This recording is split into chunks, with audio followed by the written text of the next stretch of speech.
Hi everyone! Again, welcome back dito sa ating YouTube channel. Again, this is Yana and today's video, i-share ko sa inyo kung paano nga ba mag-personal cash loan sa Ion Credit Service. Sa tingin ko kasi parang, pero bago natin pag-usapan, kung meron sa inyong employed at gusto nyong mag-loan sa mga bangko, pwede nyo akong i-message sa aking Facebook page, Yana Insta Review, or pwede nyo rin akong i-message sa aking email address, amawanyana@gmail.com. At actually, kapag mag-email kayo sa akin, merong auto-reply na kailangan nyo sagutan yung pre-evaluation question. Kailangan nyo sagutan yon para malaman natin kung pre-qualified kayo na mag-apply ng loan sa mga bangko or hindi. Kasi minsan, nasasayang yung oras mo, tas yung oras ko, kung humaba yung conversation natin, tapos hindi pala tayo qualified na mag-apply ng loan sa mga bangko. Kaya sana, sagutan nyo yung pre-evaluation questions at actually doon sa auto-reply na yon, meron ding nakalagay na eligibility criteria, requirements for employed and self-employed. Pwede nyo basahin yon para makita nyo nga kung pwede kayong makapag-apply ng loan sa mga bangko. Okay guys, kapag nakita ko na pre-qualified kayo na mag-loan, magsisend ako sa inyo ng application form. Ang kailangan nyo lang gawin ay sagutan yon at mag-email sa akin. Then i-attach nyo nga yung mga forms, yung letter of authorization, yung consent form, and then syempre kailangan nyo i-attach yung mga requirements. And ako na yung bahala na mag-process or mag-forward sa bank. Mag-antay ka na lang usually 3 days to 7 days para doon sa application mo, it's either approved or decline.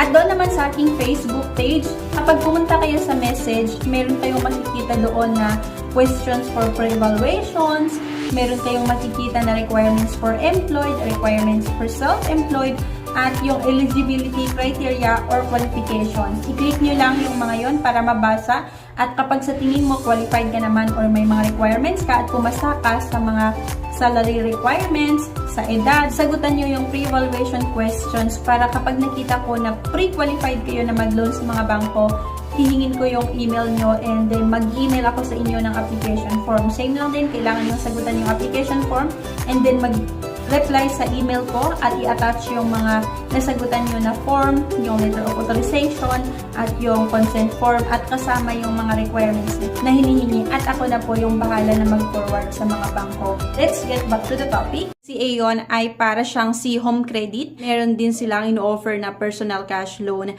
na same lang din kay Home Credit. Pwede kayong makautang dito ng 6,000 hanggang 150,000 pesos. Basta qualified ka na makapag-apply ng personal loan sa kanila. Para makapag-apply ng kahit anong klaseng loan doon sa tatlong in-offer ni Aon, merong dalawang klase ng pag-apply ng kahit anong klaseng loan kay Ion Credit Service.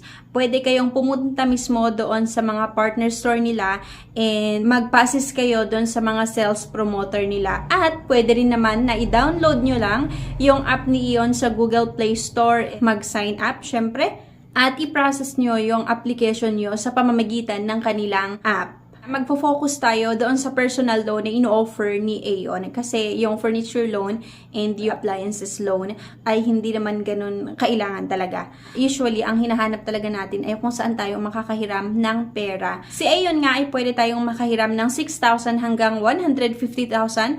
Pero guys, bago kayo makakuha ng personal loan, dapat may records na kayo sa kanila or mga accounts na kinuha nyo like yung mga appliances or yung mga furniture loan. And then, maganda yung naging payment nyo. At makikita nyo doon sa app nila na kapag maganda yung naging payment mo, o-offeran ka nila ng personal loan. Yung interest rate ng personal loan ni Aon ay nasa 2%.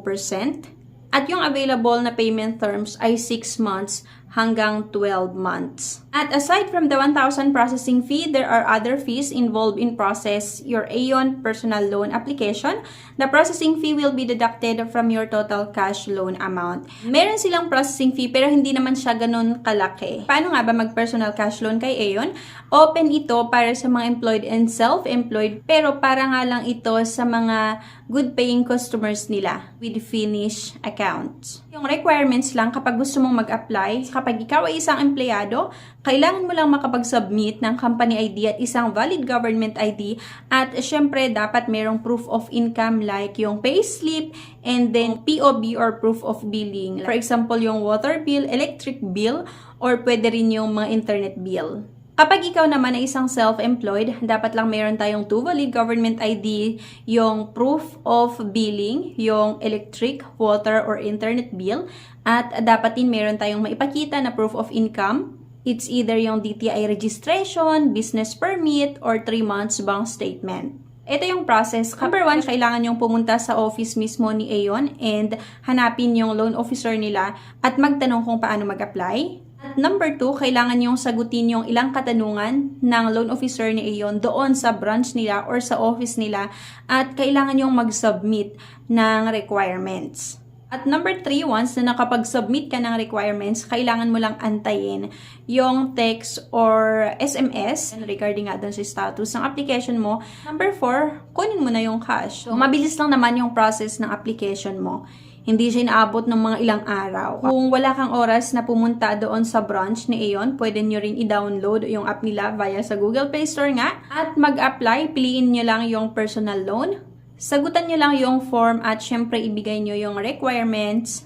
Number 3, kailangan nyo lang antayin yung tawag at approval galing sa Aon. Number 4, makakatanggap ka ng text or SMS kung saan mo pwedeng makuha yung loan proceeds na inaprubahan nila. Napakabilis yung pag-apply nyo ng personal cash loan. Pero ayun nga, hindi sila agad-agad nag-o-offer ng personal loan sa mga bago pa lang nagagamit ng app nila. Nag-o-offer lang sila ng personal cash loan sa mga valued customer nila na may magandang payment history doon sa account nila. At makikita mo din naman sa app na o-offeran ka nila ng personal cash loan. At once na na-offeran ka ng personal cash loan, napakabilis lang naman yung pag-apply. Hindi siya inaabot ng ilang araw. Kasi diba, kapag mag-apply kayo sa mga bangko, usually inaabot yan ng 3 days, 5 days, minsan pa nga 10 days kapag yung verification regarding nga dun sa application mo, like sa employment verification or yung kapag ikaw ay tinawagan ay hindi ka sumagot, medyo napapatagal yung process. Pero gusto ko lang sabihin sa inyo guys na hindi po ako agent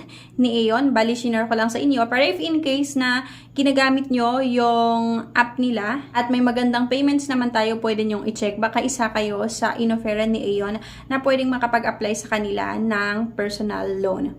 Ang kailangan lang natin gawin ay gamitin yung app nila. Dapat syempre maganda yung pagbabayad natin. On or before yung due date, nakakabayad tayo. Kasi yun nga, kapag maganda yung payment history natin, or kapag isa tayo sa mga valued customer nila, offer nila tayo ng personal cash loan.